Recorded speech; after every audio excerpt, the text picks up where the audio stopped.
4 மாதத்துக்கு ஒரு வீடியோ எடுக்கிறேன். So hello guys, welcome back to the another vlog. கிட்டத்தட்ட 4 மாதம் ஆச்சு. 4 மாதத்துக்கு முன்னாடி ஒரு மோட்டோ விளாகில் பார்த்துருப்பீங்க. இன்றைக்கி வந்து உட்காந்து பேசிகிட்டு இருக்கேன். என்னென்னு பார்த்தீங்கன்னா ஆக்சிடென்ட் ஆகிடுச்சு. ஆக்சுவலாக அதுதான் உண்மை. ஆக்சிடென்ட் ஆகி 4 மாதம் ஆயிடுச்சு. நான் உங்களுக்கு அதை அடுத்து சொல்கிறேன். இப்போ நான் எங்கே போய்ட்டுருக்கேன், நம்ம ஹெச்ஆர் வீட்டுக்கு தான் போய்ட்டுருக்கேன். அவனுக்கு வந்து கல்யாணம் இல்லையா. ஸோ நம்ம வந்து அப்படியே ஜாலியாக காரில் ஜாக்வார் எடுத்துகிட்டு ஜாக்வாரில் போயிட்டுருக்கோம். நம்ம ஓட்ட முடியாது, அதனால் நம்ம வந்து உட்காந்துட்டு போகிறோம். இன்றைக்கி ஒரு சீட் பெல்ட் போட்டுடலாம். ஆமாம், ஓகே. ஸோ எனக்கு பார்த்திங்க அப்படின்னா 15 அந்த அன்றைக்கி பார்த்திங்க அப்படின்னா ஆக்சிடென்ட் ஆகிடுச்சு. ஆக்சிடென்ட் ஆகி 4 மாதம் ஆயிடுச்சு. ஆப்ரேஷன் பண்ணி பிளேட் வச்சிருக்கு காலில்.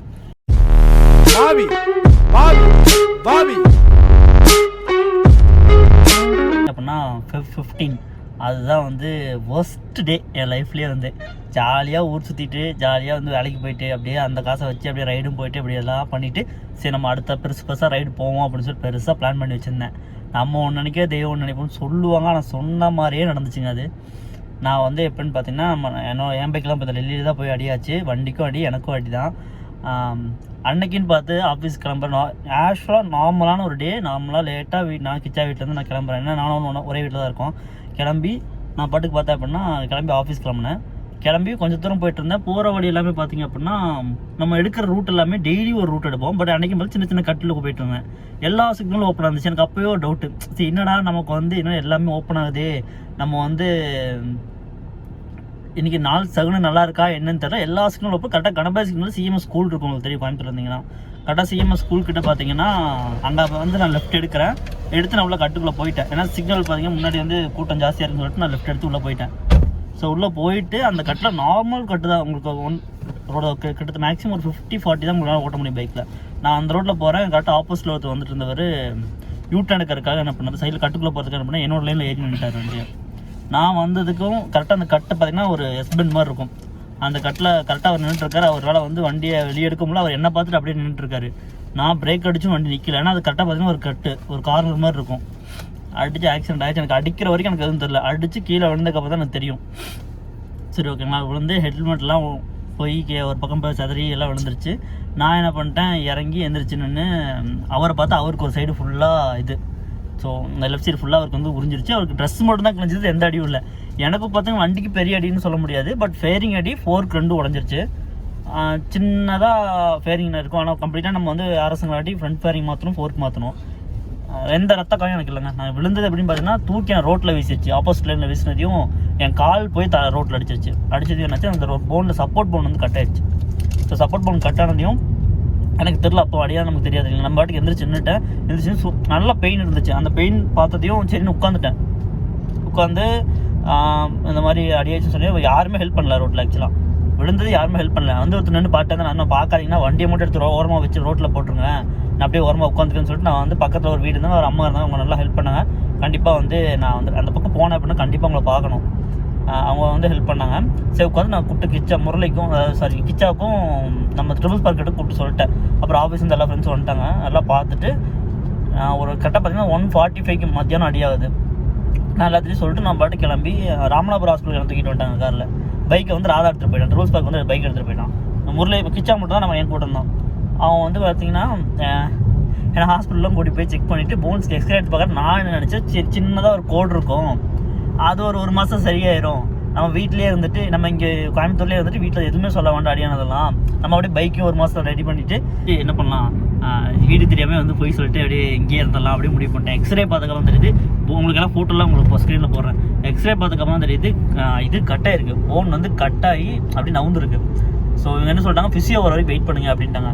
ஸோ ஃபிசியோ பார்த்திங்க அப்படின்னா சாயங்காலம் 6 மணிக்கு தான் வருவாங்க. நான் பார்த்தீங்கன்னா எனக்கு அடியானது 1:45 1:45 இருக்கும். நான் ஒரு 3 மணி ஆச்சு 4 மணி ஆச்சு நான் அப்படியே ஹாஸ்பிட்டலே வந்துட்டுருக்கேன். பெயின் எனக்கு பெருசாக தெரியல. வண்டி அடியானது யாராவது வண்டி என்னாச்சுன்னு கேட்டால் அழுக ஆரம்பிச்சிடும். அது என்னன்னு தெரில. பட் எல்லாருக்கும் இருக்கும் போல். பைக்கு வந்து அவ்வளோவா பேஷனேட்டாக வச்சுருக்கவங்களுக்கு வந்து இப்படி பைக் வந்து அடி ஆயிடுச்சு அப்படின்னா அவ்வளோ எமோஷன் ஆகும் போல இருக்குது. பட் எனக்கு அன்றைக்கி தான் ஃபீல் ஆச்சு. அதுவும் சரின்னு சொல்லிட்டு அப்புறம் எங்கள் வீட்டில் கூப்பிட்டு சொல்லிடலாம்னு சொல்லி என் தம்பிக்கு கூப்பிட்டு சொன்னேன். அப்புறம் தம்பி கூப்பிட்டு சொல்லி அவன் கோயம்புத்தூர் வரும் ஹாஸ்பிட்டல் வந்துட்டான். அப்புறம் 2 பேர் எக்ஸ்ரே வச்சு 2 பேர் இப்படி பார்த்து டாக்டர் மாதிரி பார்த்துட்டு இருக்கேன். என்னடா சொல்லலாமா வேண்டாமான்னு எங்கள் அப்பா கூப்பிட்டு சொல்லிட்டோம். எங்கள் அப்பா வீட்டில் வந்திருக்காரு. அவருக்கு வந்து கால் பண்ணி சொன்னதையும் அவர் என்ன நினச்சிட்டாரு, இவன் போய் எங்கே விட்டு சாத்திட்டான் வண்டியை. சாத்தினால காலெல்லாம் சில்லாக போயிடுச்சு, இவனுக்கு கங்கா தூக்கிட்டு போயிருங்க அப்படின்ட்டாரு. அவர் எக்ஸ்ரே எதுக்கும் அனுப்புங்கன்னு சொல்லிட்டு அப்புறம் எக்ஸ்ரே அனுப்புனதையும் எக்ஸ்ரே பார்த்து சொன்னாலும் சரி இல்லை பெரிய டீலாக கிடையாது, நீங்கள் பொள்ளாச்சி கொண்டு வந்து வீட்டுக்கே கொண்டு வந்துருங்க அவனை என்னையா அப்படின்னு சொல்லிட்டாங்க. ஸோ முரளியும் நான் கிச்சாவும் நானும் காரில் வந்துட்டேன், என் தம்பி பைக்கில் பின்னாடி வந்துட்டான். நான் கிட்டத்தட்ட பார்த்தீங்கன்னா கிணத்து கடை வரைக்கும் வந்துட்டு நான் வந்து கார் மாறிட்டு ஸ்டாப் பண்ணிட்டோம். எங்கள் அப்பா வந்து போகும்போது அப்படியே அழுதுகிட்டே போகிறார். அன்றைக்கி தான் அந்த மனுஷனோட பாசத்தை வந்து நான் அவ்வளோ தூரம் பார்த்தேன். என்னதான் பெரிய பசங்களாக இருந்தாலும் அப்பாங்கிறவருக்கு நம்ம வந்து என்னதான் சண்டை போடுவோம், எதிர்த்து பேசுவோம், நமக்கு ஒரு வயசு வரும், அவங்களுக்குலாம் ஒன்றும் தெரியாது பெரியவங்கன்னு சொல்லுவோம். ஆனால் அந்த பாசங்கிறத பார்த்தீங்கன்னா எல்லா அப்பாவுக்கும் வந்து மனசுக்குள்ளே வந்து இன்னுமே இருக்கும். என் பிள்ளை, நான் வந்து பையன், எனக்கு ஒரு தம்பி இருக்கான். நம்ம நினச்சிட்டப்போ சின்ன பையனை வந்து தூக்கி வச்சு பேசுவாங்க, பெரிய பையன் நமக்கு ஒன்றும் தெரியாதுன்னு சொல்லுவாங்க. அப்படிமோ சின்ன பசங்க என்ன, ரெண்டாவது பசங்க என்ன நினைப்பாங்கன்னா பெரியவனத்தெல்லாம் பார்த்துப்பாங்க அப்படின்னு. அப்படி இல்லை, பெற்றவங்களுக்கு எல்லா பசங்களும் ஒன்று தான். எங்கள் அப்பா அழுதுன்னு அன்றைக்கி தான் பார்த்தேன். கண் அப்படியே தொடச்சிக்கிட்டே கார் ஓட்டிட்டு வராரு. அவர் ஒரு 140 130 பறந்துட்டுருக்காரு காரில். நான் வந்து என்ன பண்ணேன், கார் இங்கே இந்த கார் நான் ராதாவோட கார்லேருந்து நான் எங்கள் காருக்கு மாறும்போது நான் ஒரே காலாக நொண்டி நடந்து போயிட்டேன். எங்கள் அப்பா அதை பார்த்தையும் அப்போ தான் தெரிஞ்சு இவன் கால் உடஞ்சி இவ்வளோ தைரியமாக இருக்கான் அப்படிங்கிற மாதிரி அவருக்கு அப்போ தான் தோணுது. அப்போ அவருக்கு கொஞ்சம் கான்ஃபிடென்ட் ஆனார். ஏன்னா நம்ம எந்தளவுக்கு ஒரு விஷயம் நடந்தாலும் நம்ம கான்ஃபிடென்ட் தான் நம்ம பேரண்ட்ஸ் கான்ஃபிடென்ட் இருப்பாங்க. ஸோ இதெல்லாம் நடந்துச்சு. அப்புறம் ஹாஸ்பிட்டல் போயிட்டோம். ஆப்ரேஷன் பார்த்திங்க அப்படின்னா டாக்டர் வந்து கட்டு போட வேணா, லேட் ஆகும், அது போன் கூடும்போது வளைஞ்ச மாதிரி கூடிடும், சரியாக கூடாது அப்படின்னு சொல்லிட்டு சரி ஆப்ரேஷன் பண்ணிடலாம் அப்படின்னு சொல்லிட்டு கிட்டத்தட்ட பார்த்திங்கன்னா ஒரு 6 போல்ட் வச்சுருப்பாங்க. போல்ட்டு வச்சு ஆப்ரேஷன் நடந்து ஒரு 3 நாள் ஹாஸ்பிட்டல் இருந்து அப்புறம் ஆக்சுவலாக நார்மலாக வீட்டுக்கு வந்துட்டேன். இந்த ஆக்சிடென்ட் பார்த்தீங்கன்னா எனக்கு வந்து இதோட இன்சிடென்ட் பார்த்திங்க அப்படின்னா ஜான்வரி 1 டைம் வால்பாறை போனோம். அப்போ நான் ஹெச்ஆரோட வால்பாறை போயிருப்போம். நம்ம ஹெச்ஆர் எல்லாம் ஒன்றா வால்பாறை போனப்போ வந்து எனக்கு இது அறிகுறி இருந்துச்சு. லெஃப்ட் லெக்கில் வந்து அடியாச்சு. அப்போ வந்து பெருசாக எனக்கு கால் வீக்க மட்டும் வந்து கிச்சா தான் எனக்கு வந்து ஃபஸ்ட் எல்லாம் பார்த்துட்டு விட்டான். எனக்கு அதே மாதிரி கரெக்டாக 1 மந்த் அதே 15 ஜான் 15 அங்கே அடியாச்சு, ஜான் 15 இந்த கால் அப்படியே இது உடஞ்சிருச்சு. ஸோ இப்போ பார்த்திங்க அப்படின்னா கிட்டத்தட்ட டைம் சுத்தமாக சரியில்லை. எந்த வண்டியும் பெருசாக எடுத்து ஓட்ட முடியாது, அந்த மாதிரி சுச்சுவேஷனில் இருக்கேன். இப்போது ஓரளவுக்கு ஓகே. இப்போ நான் வந்து வெளியே வர அளவுக்கு ஆகிட்டேன். முடியெல்லாம் வெட்டி வீட்டில் மொட்டையெல்லாம் அடிச்சு விட்டாங்க, 2 மொட்டை அடிச்சுட்டேன் வீட்டில் வந்துட்டு. வெளியே வர அளவுக்கு ஓகே. பட் என்னால் வந்து இந்த காலை ஊனி நடக்கலாம் முடியாதுங்க பெருசாக. அப்படி நார்மலாக இருந்துப்பேன், ரெஸ்ட் ரூம்லாம் போய்ப்பேன். அந்த ஓகே அந்த இது இருக்குது. ஏதோ எங்கள் ஆஃபீஸில் எனக்கு ஒர்க் ஹோம் கொடுத்தங்காட்டி நான் இந்த அளவுக்கு மேனேஜ் பண்ணிட்டுருக்கேன். இல்லாட்டி ரொம்ப கஷ்டம். ஸோ இதை ஒரு சின்ன விஷயம், இது வந்து பெரிய விஷயம், சின்ன விஷயம்னு சொல்கிறேன். இது வந்து எனக்கும் நடந்தது பெரிய விஷயம்.